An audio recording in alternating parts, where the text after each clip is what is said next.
may I touch? Only if I may ask for yours, your hand in marriage. Hope is not a bridle, your grace, Drusilla snapped, catching Bracken's rein before Oliver could put his boot in the stirrup. The stallion wrenched sideways. Oliver struck the stall-post hard enough to jerk 2 buttons loose from his white shirt and waistcoat, and when Drusilla saw the bruise rising below his collarbone, she lowered her voice. May I touch? He drew one sharp breath. Only if I may ask for yours, your hand in marriage. Drusilla set 2 fingers at the edge of the bruise, her cream sleeve brushing the dark edge of his waistcoat. She found the bone sound and removed her hand at once. You may ask your grace. I may say no, and the horse has already answered you once. Late afternoon light cut through the loft window and caught the sweat on Bracken's dark neck as 2 grooms crowded his head. Back, both of you. 2 paces. Drusilla loosened the outer rein. Stop hanging on his mouth. The men looked past her to the Duke. Of course they did. Oliver rubbed his bruised chest, then raised a hand. You heard, Miss Winterbourne? Give her the yard. They obeyed. Bracken's head came down by an inch. The tack-room door opened. Mr. Winterbourne stepped out, saw Oliver's torn-open collar and Drusilla beside him, and seized on the word he had heard. Marriage, your grace, if there is an understanding, it would certainly ease the Aldermere lease. A joining of interests. No, Drusilla said. If you mean to purchase my father's peace by proposing to me, your grace, you have chosen the wrong currency.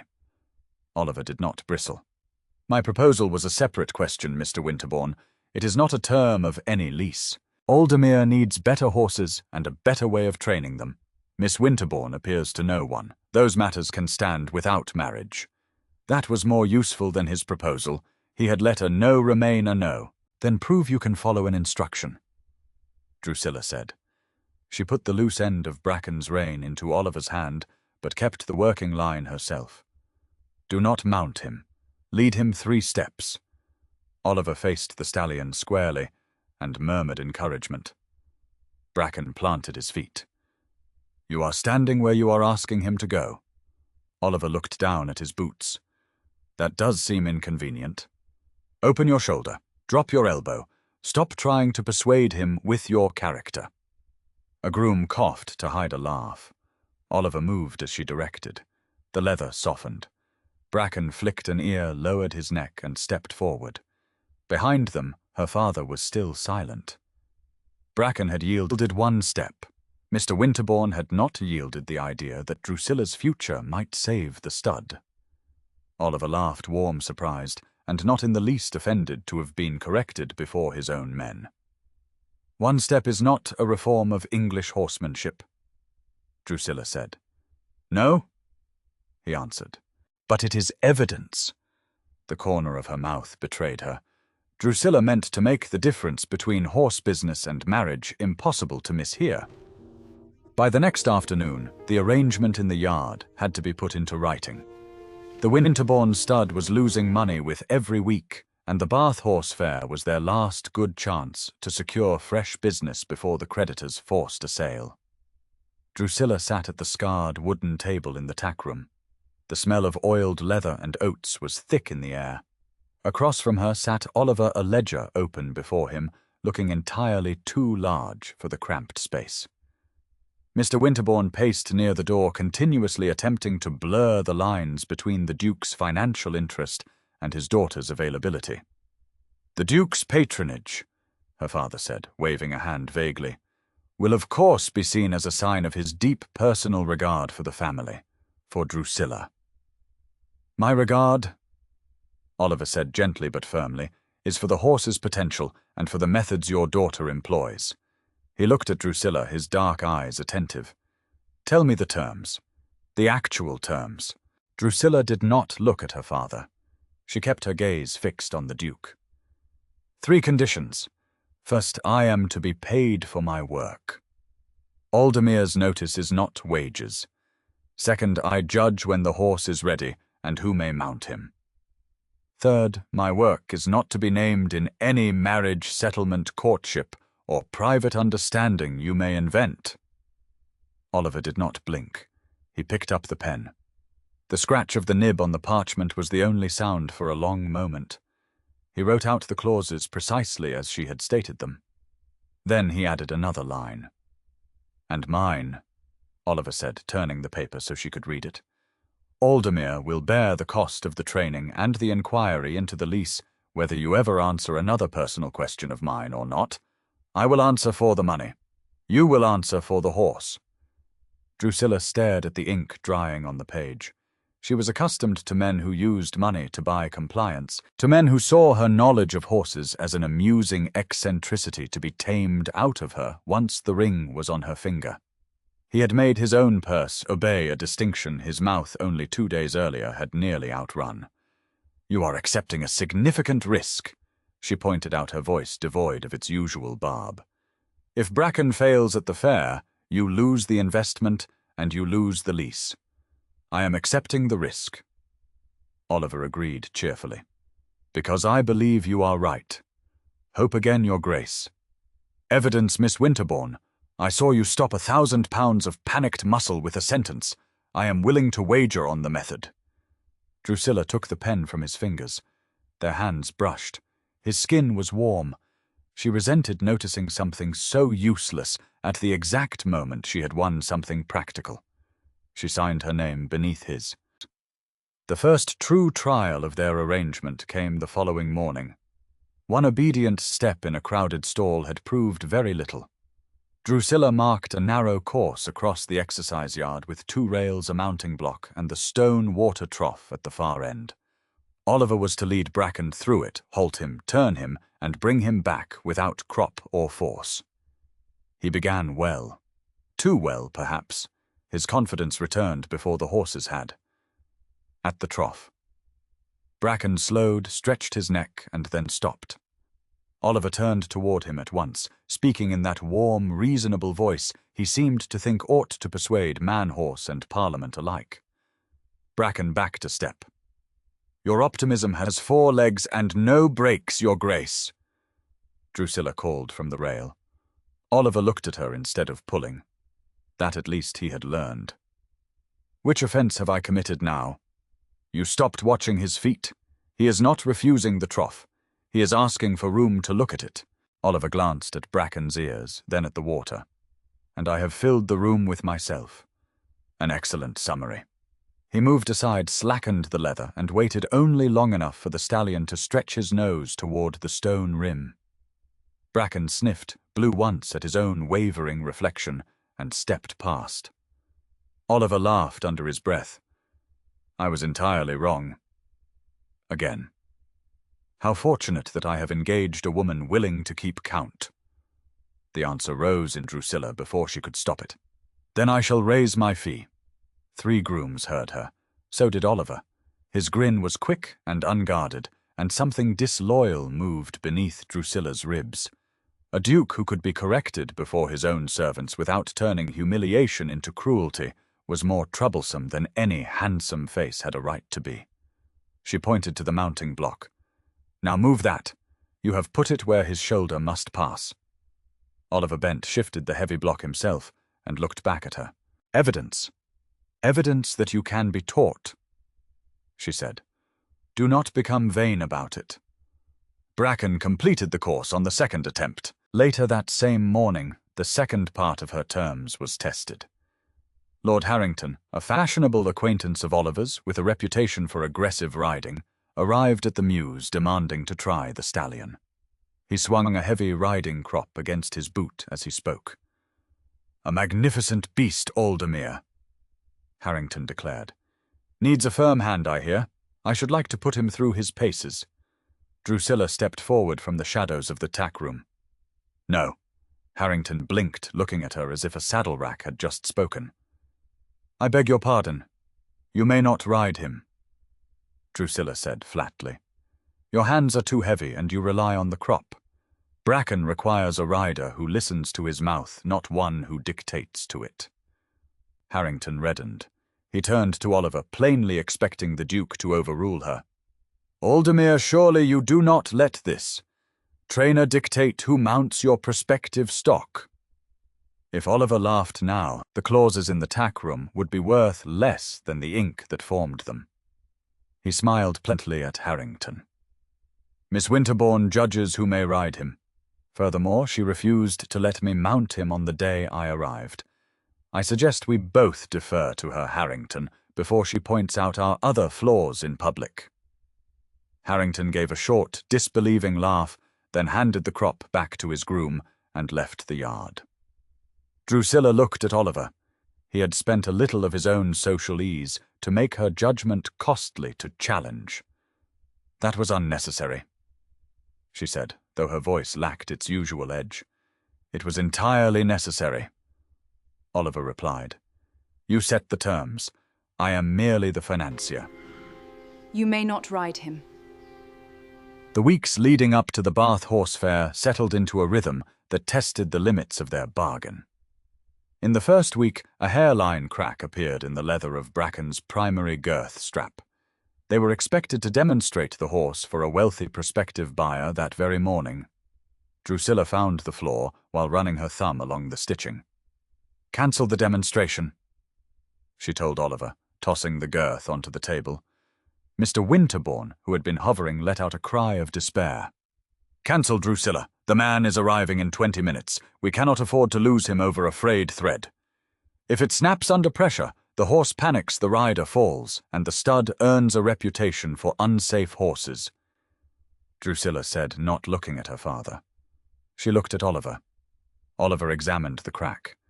He did not ask if she was certain. He did not suggest they risk it for the sake of the sale. He turned to the head groom. "Send word to the buyer with my apologies. The horse is not ready, and send into town to purchase new leather for the entire stable, the highest quality. We are spending the stud into safety, Your Grace." Her father protested. "We are spending money because Miss Winterbourne judged the leather unsafe." Oliver corrected him softly. "That judgment is what I engaged her for." By the third week, Drusilla had begun missing breakfast because she was forever crossing the yard to correct some small misuse of hand or spur. She had taught the rules clearly enough. What she had not done was trust anyone to keep them when she turned her back. One morning she handed Oliver a list of 3 junior riders. "Take them to the lower paddock. Practice the mounting cues we discussed. Do not let them use their spurs." Oliver looked surprised. "You are not coming to supervise." "I cannot be at 2 ends of the yard at once," she said sharply. "You know the rules. Enforce them." She spent the next hour working with Bracken, her ears straining for the sound of raised voices or the crack of a crop from the lower paddock. There was nothing but the steady murmur of Oliver's voice and the rhythmic thud of hooves. When she finally walked down to check on them, she found Oliver calmly correcting a rider's posture using the exact phrasing she had taught him. He had not embroidered the lesson with one of his hopeful theories, nor granted the rider an exception because a duke had been asked for it. Drusilla put one boot through the paddock gate, stopped and drew it back again.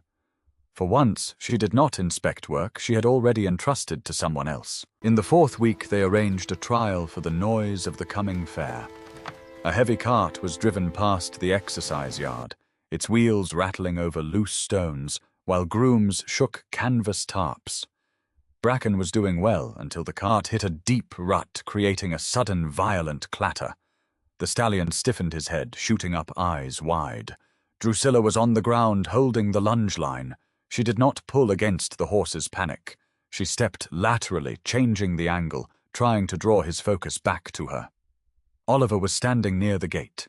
His instinct, she knew, would be to rush forward to offer physical comfort to the frightened animal. But he did not move toward the horse. Instead, he spun around using his booming aristocratic voice to command the cart driver to halt instantly and ordering the grooms to drop the tarps.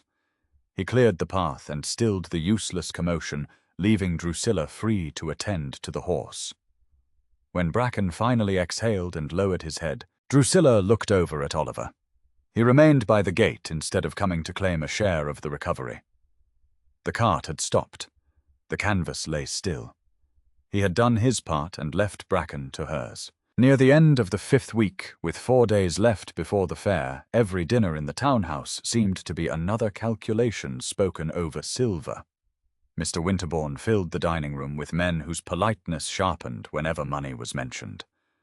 Drusilla and Oliver retreated to the tack room, eating a late makeshift supper off a tray balanced on a saddle stand. They had scarcely settled the order of riders before Oliver reached into his coat and produced 3 large, slightly crushed carrots. Drusilla stopped with her fork halfway to her mouth. "What are those?" "I attempted to bribe Bracken," Oliver admitted. "He rejected my offering and tried to bite my sleeve. I believe he prefers your method of earned respect." Drusilla let out a short, surprised laugh. The door opened, and Rosamond, her widowed aunt, stepped in, wrapping a shawl tightly around her shoulders. She looked at the Duke, then at the carrots, then at Drusilla. "Is this how ducal courtships are conducted nowadays?" Rosamond asked, her tone dry. "Amidst the hay and the smell of manure." Drusilla stiffened, expecting Oliver to make a joke, or worse, to make a grand, embarrassing declaration of his intentions. Instead, Oliver offered Rosamond a carrot. "We have finished discussing the riders, Lady Westbrook. The romance is entirely confined to the horse's affection for oats." Drusilla did not leave the room. She found herself cutting her cold beef into smaller and smaller pieces merely because she was not yet ready for supper to end. That discovery was considerably more alarming than the carrots. The fragile peace shattered the next morning. Mr. Winterbourne had cornered Oliver in the study. Drusilla, coming down the hall to collect the fair programme, heard her father's voice tight with the panic he had been trying to disguise for weeks. "The creditors will not wait through the fair, Your Grace. If they do not see some solid sign that our families are joining interests, they may force the stud into sale before the week is out. They need to believe the engagement is real." Drusilla stopped with her hand on the latch. Oliver answered in the dangerous way she had begun to recognize when he wanted a good end badly enough he tried to promise the whole road to it. "You need not worry, Mr. Winterbourne. I will ensure the creditors are satisfied. I can promise you that the stud and Drusilla's future will be secured together.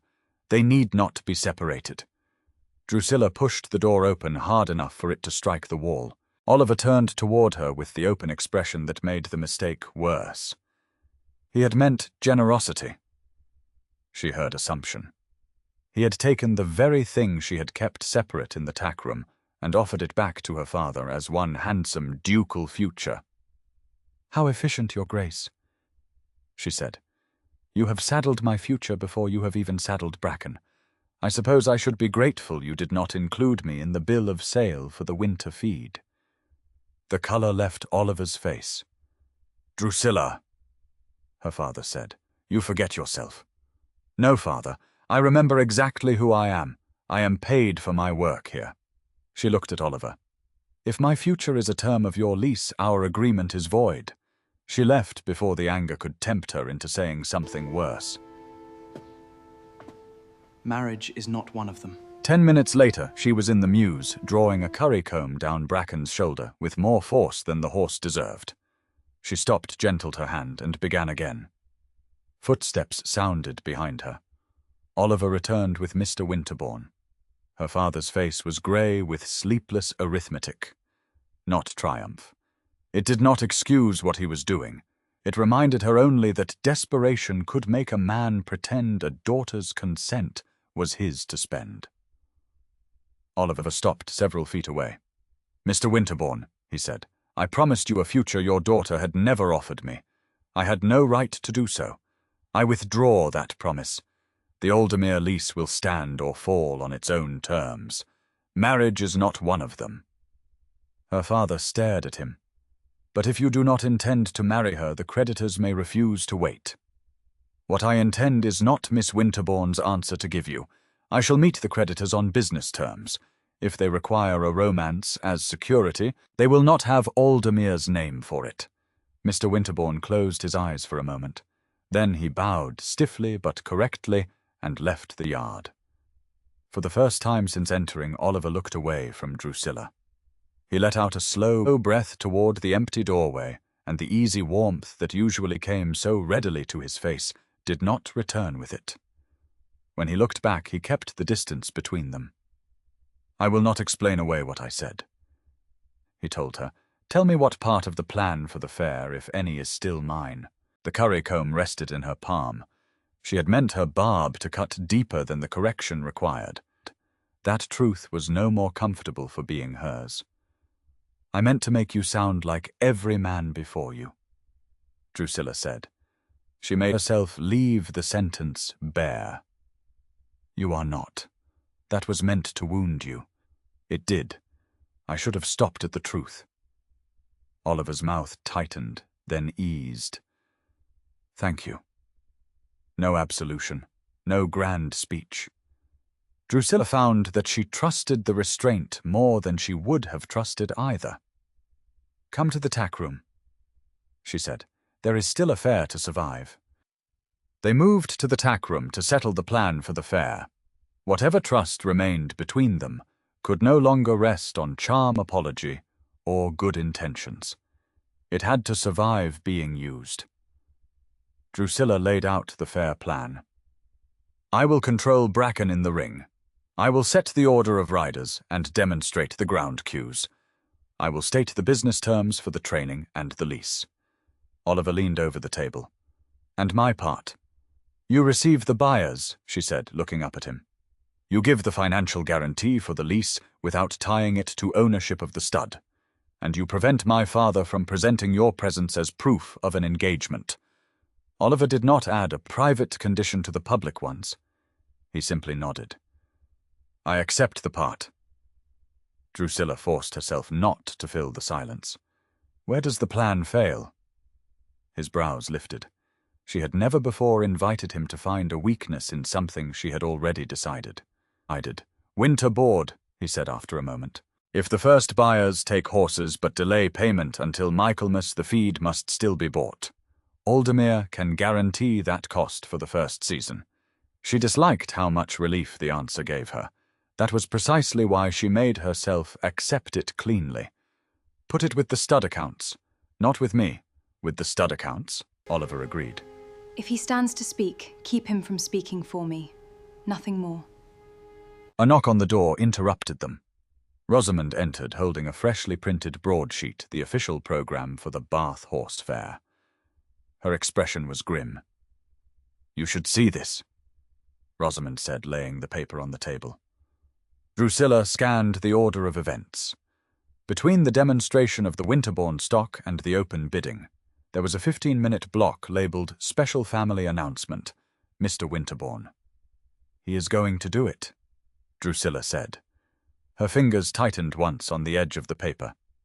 "I is going to announce an understanding between our families in front of every creditor and buyer in Bath. If he says it before them, the creditors will treat the rumour as a pledge." She looked at Oliver. She knew his instinct. He would want to step onto the dais and make a grand moral counter-declaration. He would want to fight her father on his own terms. "If he stands to speak," Drusilla said, her voice tight, "keep him from speaking for me. Nothing more. Do not make a spectacle of it, Oliver." Oliver looked at the printed word, announcement. His thumb stopped against the paper. For once, he did not answer the danger by making a larger promise. "I shall do no more than that," he said. 3 mornings later, the Bath Horse Fair was a chaotic sea of noise dust and shouting men. The air smelled of roasted nuts, horse sweat, and damp earth. Drusilla stood near the entrance to the main demonstration ring, holding Bracken's lead. The stallion was shifting nervously, reacting to the snapping of flags and the roar of the crowd. Across the ring near the auctioneer's block, Mr. Winterbourne was gathered with 3 men Drusilla recognized as the primary creditors. He was smiling broadly, gesturing toward the center of the ring where Oliver stood. Drusilla saw the exact moment her father decided to force the issue. Mr. Winterbourne stepped away from the creditors and moved toward the raised dais, raising his hands to call for the crowd's attention. The old reflexes surged in Drusilla. She wanted to drop the reins, cross the dirt, and cut her father down with one sentence, sharp enough to end the charade. Across the ring, Oliver drew the breath she knew preceded one of his large, hopeful answers. Then he looked at her instead. "Yours or mine?" He mouthed over the noise. "The horse is mine." Drusilla thought. "The lie is yours." She gave him a sharp nod. Mr. Winterbourne lifted his hand. "Gentlemen, before the Winterbourne demonstration, I have the pleasure of announcing an understanding which will secure both the name and the stud." Oliver spoke from beside the dais before the sentence could harden into fact. "Any report that Aldermere's lease depends upon an engagement is false," he said, his voice carrying without a shout. "Miss Winterbourne has given me no such understanding, and I have no authority to offer one for her. Aldermere's interest here is in the stud, and in the work you are about to see." A murmur ran along the rail. One of Mr. Winterbourne's creditors looked sharply at another. A second folded the fare programme and turned his attention from Drusilla's marriage prospects to Bracken. Aldermere's name had ceased in public to be a bridal guarantee. If the stud was to survive, the horse would have to make the argument. Oliver looked across the ring to Drusilla. "Miss Winterbourne, the ring is yours." Drusilla did not hesitate. She led Bracken into the centre of the noise. The stallion tossed his head, a massive display of dark muscle and nervous energy. The crowd quieted, watching her with the dark stallion. She did not try to force Bracken into a flawless trot. When the horse balked at a fluttering ribbon on the rail, she stopped. She dropped the tension on the leather line. She changed the angle of her body using the exact method she had taught Oliver in the quiet mews. She demonstrated recovery, not dominance. Bracken exhaled, lowered his head, and stepped forward, obedient to her quiet cues. A man at the rail called, "Will he take that turn again, Miss Winterbourne?" That was the question Drusilla wanted. She brought Bracken round once more. This time the ribbon fluttered, and he checked only half a stride before taking her cue. Then she faced the buyers. "The Winterbourne stud will take horses for training and enter leases on written terms. My fee is fixed. Winter board is paid in advance. I choose the rider, and if any horse is to be beaten or broken by force, I withdraw my services. No horse is to be presented under my name before I judge it ready." My guarantee follows those terms. It does not follow a marriage. A wealthy buyer from Somerset leaned over the rail. "And the Aldermere guarantee does the Duke's finance stand if your father's other arrangements fall through?" Oliver stepped forward.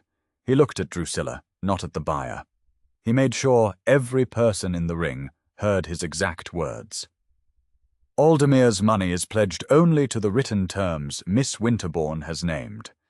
My guarantee follows those terms. It does not follow a marriage." The Somerset buyer nodded once. Behind him, one creditor who had spent the morning watching Mr. Winterbourne began asking the head groom about winter board, while another wanted to know when Miss Winterbourne could take a second horse.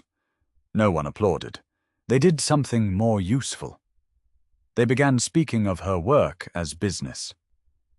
The bargain her father had tried to make out of her name had lost its force in the fairground dirt.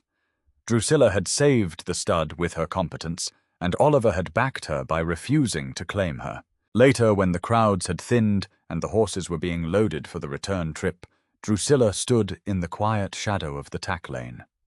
The fierce steadiness that had carried her through the ring was ebbing, leaving her cold and exhausted. Oliver walked up to her. He held Bracken's spare leather rein in his hands. He did not pull it taut. He held it out and placed it gently into her palm. "I asked for your hand before I had earned even a single lesson," Oliver said quietly, the sounds of the departing fare distant behind them. "I will not ask again today." Drusilla looked down at the leather, then up at his face.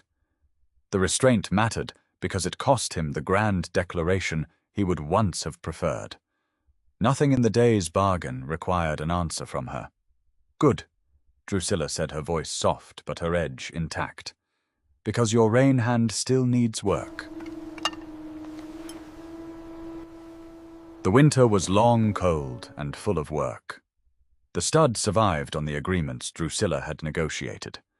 Aldermere's payments for the stud came through the Duke's solicitor. Her training fees were entered separately in her own name. No note about courtship accompanied either. Oliver kept coming to the yard, but never on the assumption that he would ride. Some mornings their breath smoked together above the rail, while frost silvered the cobbles. On others, Oliver broke the thin skin of ice on the water trough before Drusilla sent him to watch a junior rider. Some days she handed him Bracken's rein, some days she did not, and he accepted either duty with the same cheerful seriousness. When the frost finally broke and the first green shoots pushed through the damp earth, Drusilla stood by the rail of the exercise yard, watching Oliver sit, Bracken in the center of the warming spring light. The stallion's coat gleamed and his stride was easy until a heavy carriage rattled over the stones beyond the wall. Bracken shortened one step and hardened through the neck. "Left hand," Drusilla called from the rail. "You are holding him too tightly, Your Grace." "Less!" Oliver loosened his fingers at once. Bracken's neck softened, and the old rhythm returned. 3 grooms heard the correction. Oliver looked over at Drusilla and grinned as if she had paid him a compliment.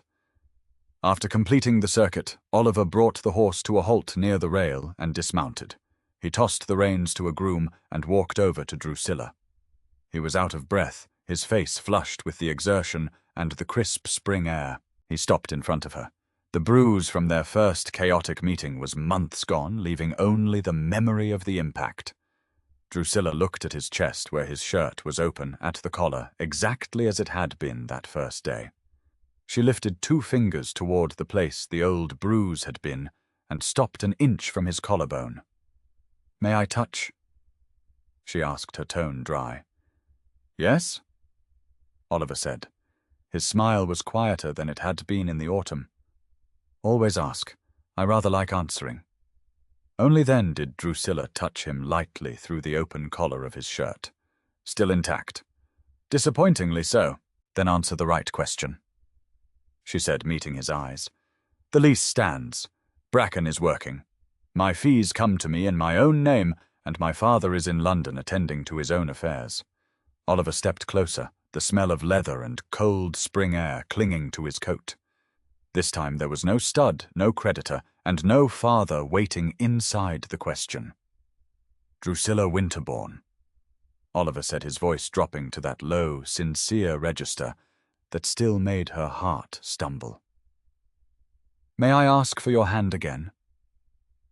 For one sharp beat, the old pressure returned, not because Oliver put it there, but because Drusilla remembered what it had been to hear her future discussed as though she were a horse already entered for sale.